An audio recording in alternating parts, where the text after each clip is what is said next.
guys, we've got a fun review today because we're talking about Amazon's Samaritan. Unless you've been living under a rock for the past 2 decades, the superhero genre is kind of the hot thing right now, whether it be Marvel, DC, everything in between, like Invincible and The Boys on Amazon Prime Video. So this has been on my radar for quite some time because it has been delayed many years now. So with this creative team behind it, the director of Overlord and starring Sylvester Stallone, I had faith that this was going to be somewhat enjoyable. Samaritan follows a 13-year-old boy named Sam who suspects that a mysterious neighbor of his is actually Samaritan, a superpowered vigilante who's been presumed dead since 20 years ago.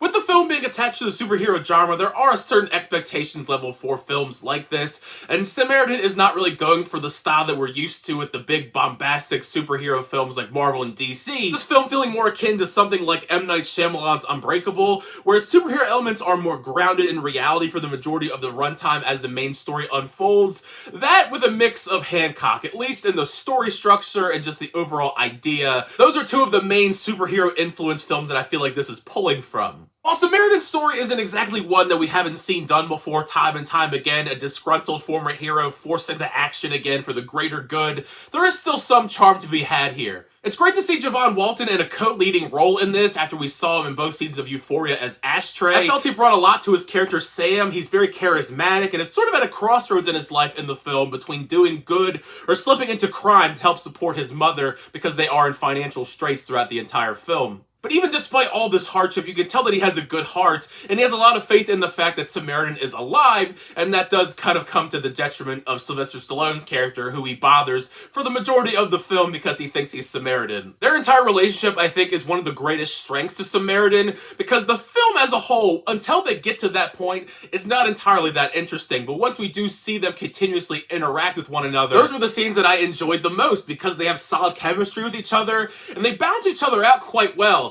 I mean, sure, Joe is very much annoyed for the majority of the film's runtime because he kind of has this forced friendship with Sam, but eventually he does come around to him at least a little bit. I do think that dynamic does add a lot of fun humor to the film because you have Sam's character who is just bewildered by the fact that his hero is potentially alive, and you have Sylvester Stallone who is still denying it even though he survived this crazy car crash that there was no way any human could have survived. Speaking more on Sylvester Stallone, he pretty much gives you the exact performance that you expect from Sylvester Stallone, which in his case, I don't really think that's a bad thing. Right from the very beginning of the film, we do establish who this character of Joe is, this grumpy, disgruntled man who struggles with his past, and that does cause him to stay low and deny having superpowers till he is forced into action, whether that be beating up bad guys or saving people. The action does start happening in Samaritan. It is a lot of fun. I do wish that a lot of it wasn't relegated to that final act. I really think that this film could have used a bit more Samaritan-style action earlier on in the film, but we are trying to stay low with the character. But all of it is shot well, the choreography is spot on,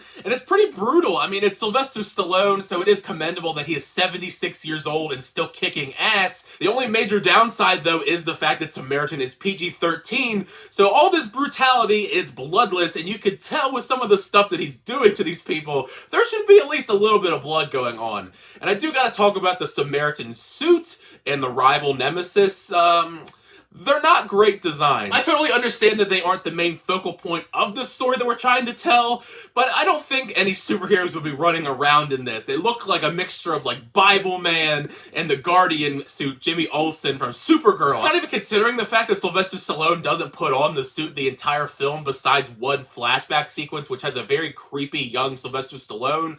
Otherwise, he's pretty much fighting the entire movie in jeans and a hoodie. What's also kind of to the film's detriment is you can kind of tell that the screenwriter here is not like a big comic book fan because the film lacks a lot of tension because Sylvester Stallone's character for the most part in the film is pretty much unkillable. So it is extremely entertaining watching him take on all these different bad guys, but there's never any sense of danger to his character or worry for him because his main weakness really, for the most part, as it boils down to, no pun intended, is he gets too hot, or this giant sledgehammer that's introduced in the opening of the film that was used against him 20 years ago. It reminds reminded me a lot of Triple H's sledgehammer, but even then, as we see it used against him, it's really not all that effective either. So when we move into that final act where we get that final confrontation between him and the bad guy, there isn't much at stake here. He's the only one in the film that has powers. Like, of course he's probably going to win. And that is kind of one of the main cruxes of the film as well, is the villain. It's a very standard, generic, run-of-the-mill villain, much like a lot of other ideas in the film. That isn't to discredit Pilou Aspect as the villain of the film, because we've seen many times before in the past, whether Euron Greyjoy, Game of Thrones, or he was also the villain in Overlord, Julius Avery's last film. With the right material, he can be a great, menacing villain, but he's so underdeveloped in this film as the villain, and his motivation for being evil is quite weak. I mean, he's trying to destroy a power grid that's very small scale and not very exciting. Even as he tries to reclaim that Nemesis brand as his own, it does lead to a kind of inevitable, underwhelming final battle, because like I said, Sylvester Stallone, his character has powers, Pilou Aspect's character does not. Even if they do throw in a kind of surprise twist towards the end of the film when it comes to Sylvester Stallone's character, while I do think it certainly is a cool twist, I don't really feel like it adds too much to the experience knowing that knowledge. If anything, I think it was kind of just put there to excuse what Sylvester Stallone does in the final act of the film. And the ending itself is kind of weird, just with the implications of it, without going into too much detail, because if I explain what I kind of feel is off about it, it would probably be considered spoilers, and I don't want to do that for you guys. But yeah, all around, I think that Samaritan is a very average film all around. I wouldn't say that it's terrible by any means, but it doesn't do that much to stick out in a very crowded genre either. It's not going to be that memorable to me personally. I mean, there are so many other better superhero-related films and shows coming on these days. But if you're in the mood for something on streaming this weekend, I mean, it's a very easy watch. It's only an hour and 40 minutes. If you're in the mood for some new Sylvester Stallone that isn't Rocky, Rambo, or The Expendables related, maybe give this one a watch. It'll be on Amazon Prime Video this weekend.